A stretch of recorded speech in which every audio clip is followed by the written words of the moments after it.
Is it that the African race is cursed or? No. Well, let's talk about if African race is cursed. Is it that the pastor is asking? Is it that Ubirit is tall? Is it that the African race is cursed? I would say by the time you finish studying European history of Great Britain, history of the Gluda, Ubirite, no, as much of we are stuff the fruit, no, Ubirite if so to Pakushale, or Bistre.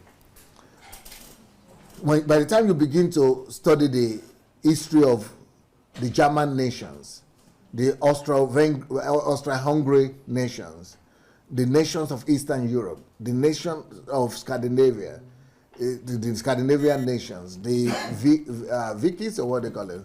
Vikings, the Vikings, all these other people.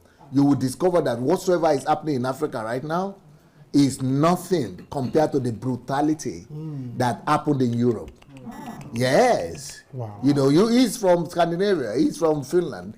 You know, the brutality that happened between Russia and Finland, and then the countries of Sweden and Denmark and Norway, and then all the atrocities that the Vikings committed all over Europe, the horrible things that happened in Europe. Whatever is happening in Africa right now is like nothing. So don't use the Europe of today to think that they are always like this. They were more barbaric than anything that's happening in Africa right now. So when you now look at because we are just growing in civilization and or development. So, but what they were doing at this level of their development was 100 times worse than what is happening right now in Africa. So don't think that it's only the African people that are, misbehaving. Other people also misbehave when they were at this level of development. And what they did was even much worse. So it's not about Africans being animals or not being humans. It's just about the level of consciousness and development. We're at a stage of development whereby personal survival comes to the preeminence. And personal survival is the reason for existence of most people at this time of development.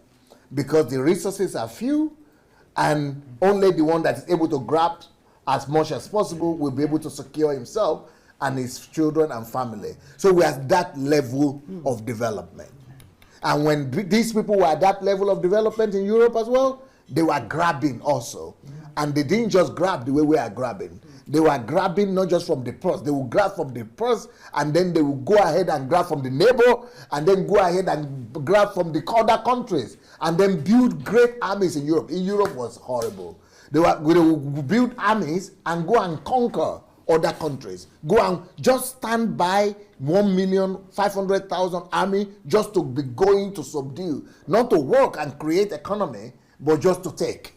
That was how Europe became what they are right now. That's why the world brought them to Africa as well.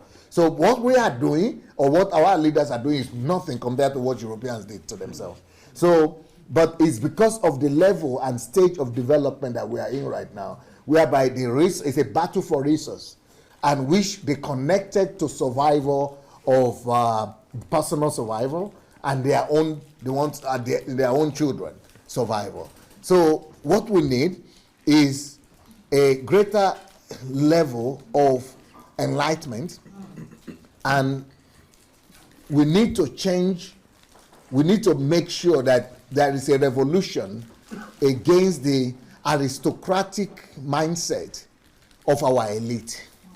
We need to be able to create a new elite that is going to be socially oriented and that is going to be more socially responsible, that's going to be focused on justice and equality.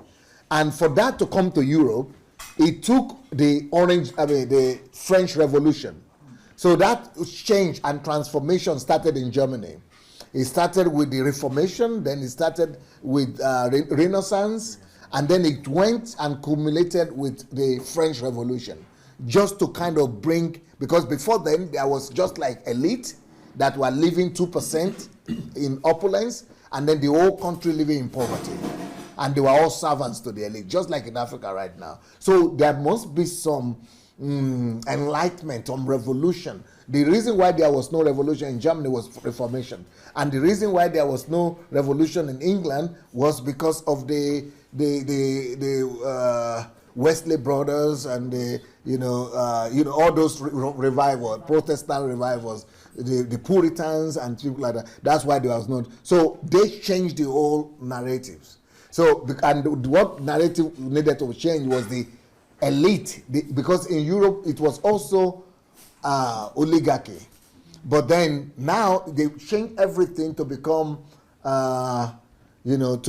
more social justice kind of, and that, and then that led to equality, treating every other person as a human being, and then it leads to it's a more just society. What do you call the system that I wrote in my book that the Americans decided to adopt? Huh? Democracy? No. Egalitarianism, yeah. So now Europe is more egalitarian. So rather than oligarchistic society. So the egalitarian society is what we must create right now. But right now we are still on the level of oligarchy. And that is why our elite see their position, either it's a government position or it's an economic position, any position of privilege to them, they are still looking at it as, I'm better than you. I have the status, I have the standing in the society, so you have to serve me. Well, Europe passed through that. But right now in Europe, that is like shameful for them. It is a shame to think like that now. Even if they have anything or position, they try to downplay. No, don't show that I have anything. No. It's a shame. It's because of that transformation and revolution that has taken place. But right now, we are still oppressing our fellow brothers because we need to bring that enlightenment, that understanding to our people, to let them know that it is the elite that's our problem, really. Yes. The financial elite, political elite, religious elite. Yes, sir. Just asking that when I think Eastern Europe, for example, Russia, maybe Ukraine too, and Africa, I think that in most cases, people don't believe in democracy either. They prefer strong leaders. So is it so that all of those strong leaders would be taken away anyway? They aren't ready for democracy. Well, Europe also passed through that. There was a time that Europe also believed in strong leaders. That is why we have the emergence of Napoleon Bonaparte. That's why we had the likes of Henry IV and all these people. Then the Queen Elizabeth, Queen Victoria, and all these people, Hitler, and Museveni. They also believed, and then the man Pampoto, that is Asia. But the guy in Spain, what was his name? The king in Spain. Anyway, so they had Carlos, yeah. So they had all these, the same thing. Europe went through that. But every society that had preferred strong men or looked for strong man messiah, they ended up killing them or hating them. So all those, if you look at the list of the strongest leaders in history, either they were all killed or they are now hated in their countries. Because God didn't create the world for one person to be in charge of others. God created every man in his own image so that every man will reach his own potential and will be equal. Even though you might be there for administrative position, but that's not because you are better than me or you are superior to me. Yeah. Pastor, did other countries besides Europe, like South America and Latin America, went through this? Yes. Very good.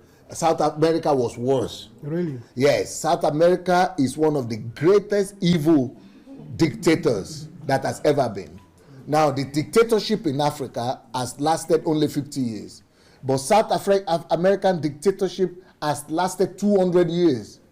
300 years. Because, 300 years. Because the South American countries gained independence 300 years ago, 400 years ago. And only for that 400 years, leaders were ruling for 50 years, 40 years, their presidents, and were killing one another. And only in the 50s, they started getting people that have voted in. Up to 70s. Their own is worse than Africa by far. So, for our people to just assume, without, if you know everything by comparison. If you don't compare the history of the world and the nations of the earth to what we are now experiencing and see the stage in human development, you might think that we are just like coming from another world. We are just bad. And it will look, that's why a friend of, not a friend now anyway, I think I hope I'm not. But anyway, that's why a prominent preacher wrote a book that says, what is wrong with the black man? And his argument in that book is that we are cursed or something is wrong with us. But as a counter to that, that's why I wrote my book, which is How Africans Brought Civilization. No, nothing is wrong with us. So this is just the first one. I'm going to write another one as well that is going to say not just what we did in the past, but what will prove to you that we are even better off than Europe at their stage, and America and other people. So when you hear Europeans doing television programs or they write articles about the dictatorship in Europe, let me confront them. Send them to me. Send them to me. I will tell them their own history. It's just like the French journalists came here to talk about how, why, all this religion and everything, why you came here, black man. And so I sat them down. Let's talk about your country. Let me tell you, let's talk about France. When I finished, he said, oh, we didn't know this. Oh, how I wish you had known this. Then you'll be quiet about Africa, okay? I wish you had known these things. They say, oh, wow, I came to Ukraine to an African to learn the history of France. I said, wow. Those kind of things happen,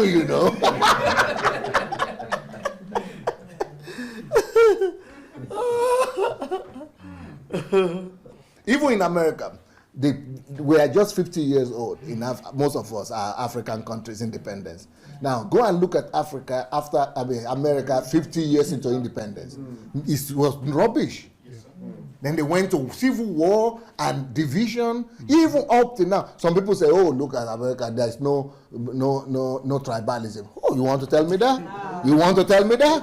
You want me to take you to a village I went to in the south that they said, I would rather take you from Africa into our village, but we don't welcome in this village any Yankee. And Yankees are Americans, but they are just from the north. They said, we would not welcome them. Any Yankee is not up to now, 200 years or so after war has ended, they will still not welcome any Yankee into their village. They would rather welcome me. They want to talk to me about discrimination or whatever, marginalization or... yeah, let's talk about it. Let's talk about it.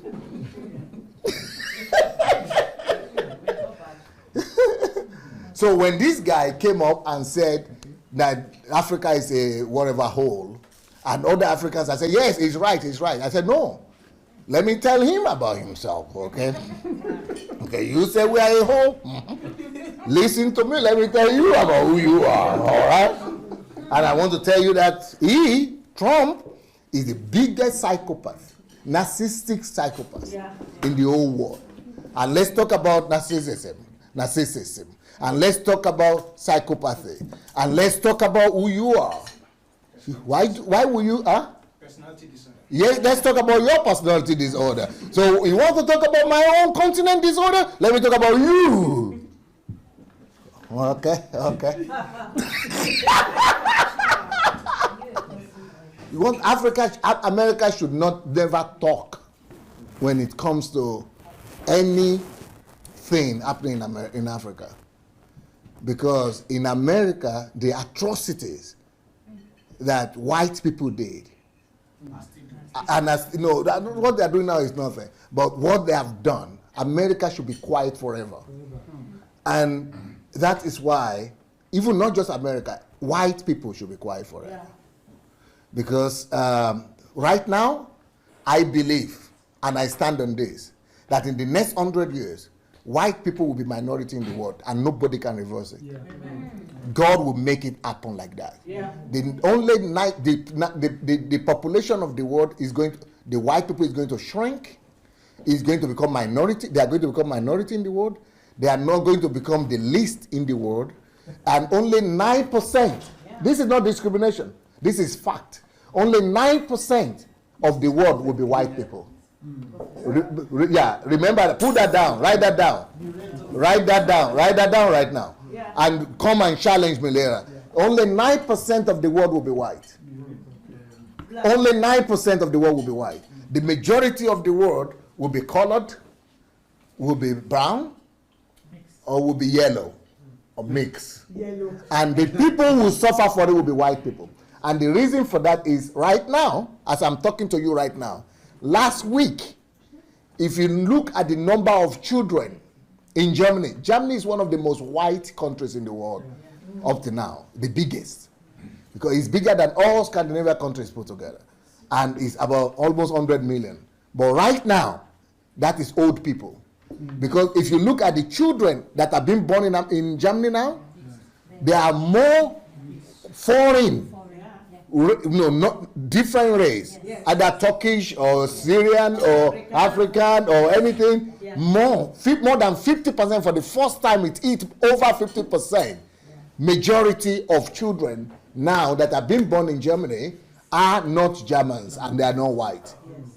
That is a catastrophe. But in Holland, that already happened 10 years ago. In England, that also already happened 10 years ago. So, listen to me. Either you're going to agree or you are not going to agree. Even this place that is right now majority white, Eastern Europe, in Ukraine right now, the rate at which Arabs, Palestinians, Afghanistan, Iraqi are coming in these countries of Europe that we know as Europe right now, soon, in 100 years, it will still be Europe, Germany, France, but the people who will be there will no more be white. Either you like it or not. That is just the fact. And that is why I advise my white members and my white people that if you are smart, begin to be friendly with all the colored people you know around you. Be kind to the black and brown and the yellow. You better be kind to them right now and teach your children to fall in love with them as fast as possible, because soon you are going to be a minority, especially in America. It's a very scary situation right now in America. I mean, it's like putting everybody in the... Microphone closer. Yes. It is a very scary situation right now because it's happening right now. Right now in America. In the state, yes. You see?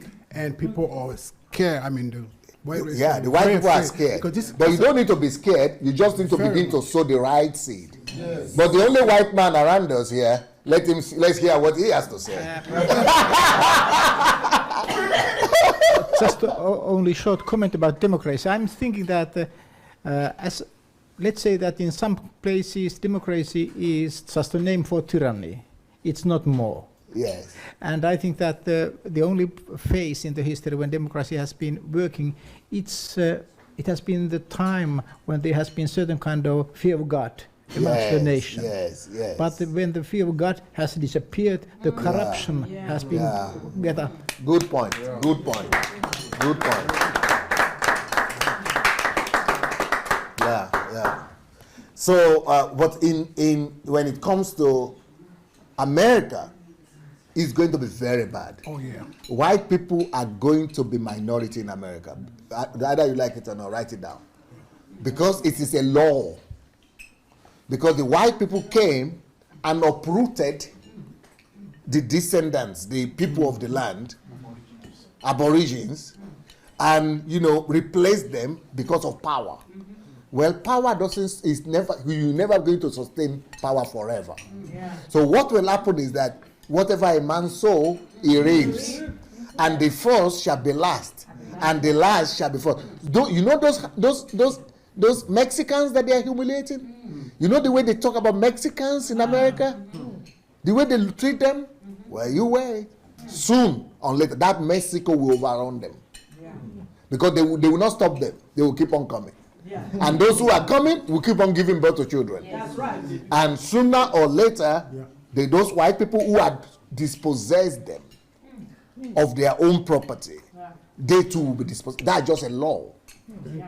And the reason why white people are going to vanish almost and become 9% of the world is because they had gone to all different lands of all different nations and humiliated them. They have to be humiliated. It's just it's just a law of nature. So when we know these kind of things, and I say I'm going back to Africa to develop it, I'm going back to Africa because that's the way the future is, I know what I'm talking about. It is the future. I pastor a white church. I'm not I cannot discriminate. I'm not a racist, but I'm a truth lover. You know, I cannot discriminate against my own people. They are my people. They are closer to me than Nigeria and South Africans right now. But I still have to speak the truth.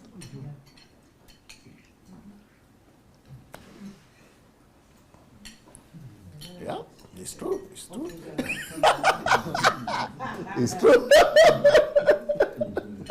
Statistics show that by 2050, the whites in the United States will be the minority. Already. You see, I was talking about 100 years. In France, it's already minority, you see? You see? Wow. You see what is happening? You know, we need to think futuristic ahead of the, Beauty of diversity. The beauty of diversity. Where is that book, The Beauty of Diversity? Now you will know why that book is important. The beauty of diversity. The beauty of diversity, and there is another one, the one you mentioned. The danger of monoculturalism. And that is what these people, see what is happening in South Africa. The South Africans came, dispossessed, the white people came, dispossessed the people. What goes around comes around. So now you know what's happening there? It's not pretty. It's not pretty. What goes around, now they are crying foul, but what goes around comes around.